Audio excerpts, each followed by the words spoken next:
ఒకసారి విష్ణుమూర్తి తలపై ఉన్న కిరీటం, విష్ణుమూర్తి ధరించిన పాదరక్షకులను చూస్తూ హేళనగా నవ్వుతూ, నువ్వు ఎల్లప్పుడూ కిందే ఉంటావు, నీ మధ్య వదిలేస్తారు, నన్ను చూడు, నేనెప్పుడు పైనే ఉంటాను అని అంటూ కించపరిచింది. యోగ నిద్రలో ఉన్న శ్రీహరి ఇదంతా విని, పాదరక్షలతో పాదకులారా, చింతించకండి, రామావతారంలో మిమ్మల్ని సింహాసనంపై కూర్చోబెట్టి 14 సంవత్సరాల రాజ్యపాలన చేయిస్తాను, కిరీటం యొక్క గర్వాన్ని అణిచివేస్తాను అని అన్నాడు. అలా రామావతారంలో శ్రీరాముడు అరణ్యవాసంలో ఉన్నప్పుడు భరతుడు శ్రీరామ పాదకులు తెచ్చి సింహాసనంపై ఉంచాడు.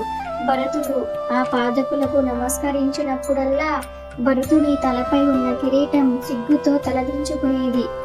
అందుకే ఎవరిని చిన్న చూపు చూడకూడదు, కాలం ఎప్పుడూ ఒకేలా ఉండదు.